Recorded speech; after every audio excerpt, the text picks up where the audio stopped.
Information is powerful, knowledge is powerful. However, knowledge without action or applied information is purposeless. You ever known somebody that they know a lot of information, they're like borderline genius. Nevertheless, if you put them in front of people, they can't articulate themselves effectively, they get scared, they get nervous. They may have confidence, but they might be nervous, because you can have confidence and be nervous at the same time. And when you get up to the podium or you have to present yourself, that nervousness disappear, right? So nervousness and confidence is completely different. But you find people that they're brilliant, but yet still they're stuck in a place where you would not expect that person to be at, because they have so much of information. And we see this a lot. We got millions, I mean, maybe exaggerating, but we got hundreds of universities on this planet. And we have a lot of people who have doctor's degrees, master's degrees, bachelor's degrees, associate degrees, you name it. We have the degrees, right? But then there's still something that is misaligned, how we interact with each other, how we are processing information. And we see a lot of people who are dependent, the class doesn't even matter, that they have similar behavior. The only difference is one can make the behavior look more classy because they got more money, right? That's like the only difference. But and the quality of the drug, which is it would be alcohol, it could be like regular drugs. It's different. So with just money and classes was changing what you have access to, but the behavior is still the same. One just dressed up pretty and the other one it's not. So we know that it's not information that changes us, right? It's not only information, there's other components to it, and that is understanding your emotions. And that's what makes real change. That's where you would see people that's more stable, more grounded, more emotionally regulated. They have a kind of confidence that people admire, because they have the knowledge, they have the information, and they also have the emotional stability to keep them grounded. So therefore they can walk around. I don't walk around, I wouldn't use the word. They could socialize with others effectively, compared to other people that have a lot of information, but they're unable to do so because there's something that's missing in them, that they doubt themselves. So they have the knowledge, right? But then go back to what I was saying with the I. They have the knowledge, but they probably can suffer from imposter syndrome, if even though they're very knowledgeable. And then the information that they have is in control of their avatar, and the I am is not in control. So the brain is running and saying that I'm not enough. So you're telling the I am I'm enough.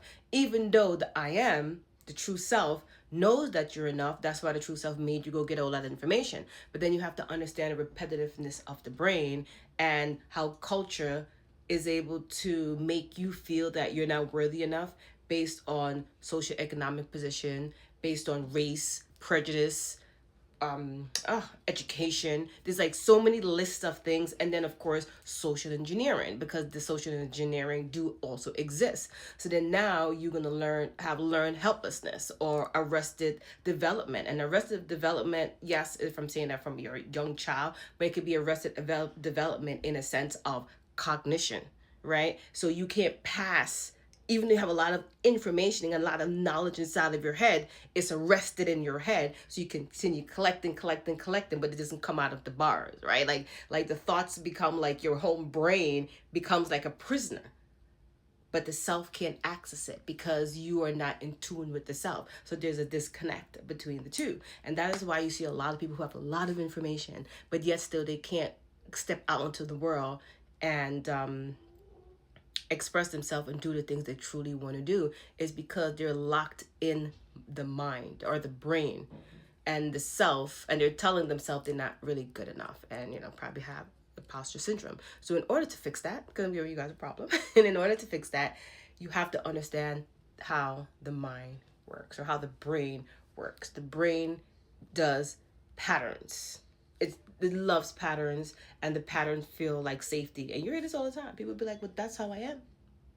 That's how I am. So they accept that, not knowing how you can change. You can change any day. You'll still have those memory. You'll still remember those behaviors, but you won't be operating in that pattern no more. And then you can see it in your energy. Other people can see it, that you've made a drastic change in your life. And all your applied knowledge can be expressed now to the world. And if you were, you know, supposed to help thousands of people with the knowledge that you have, then you're able to do so.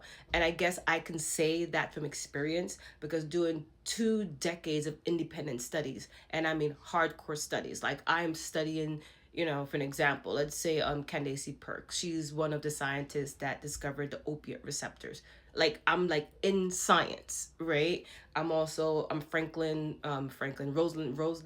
Franklin. She was one of the scientists that discovered or contributed to discovering the double helix. So I'm in science with Barbara Brown, Dr. Jewel Portram. So I'm doing in-depth research, and I've been doing it for decades.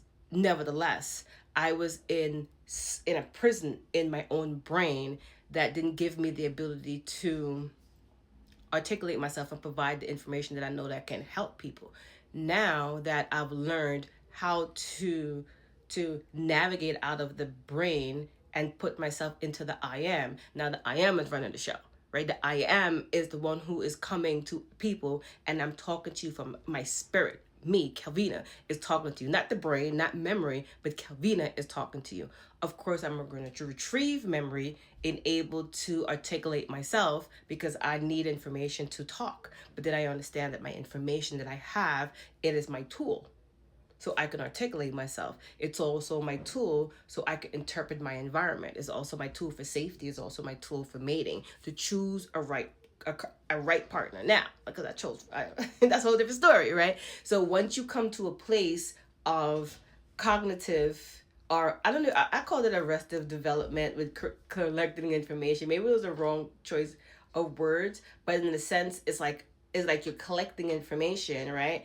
And you become a prisoner of your own thoughts. You become a prisoner of intellect, right? So it's like arrested in that area. We're just collecting intellect, and it never bridge with the true self because you never meet that true self. And when you finally do meet that I, life changes, and people can see it, people can feel it, and it's a sense of wholeness, right? You don't go and deal with people from a ego standpoint, because ego is just all the information that you have, and then you think you know it all. That's just what it is.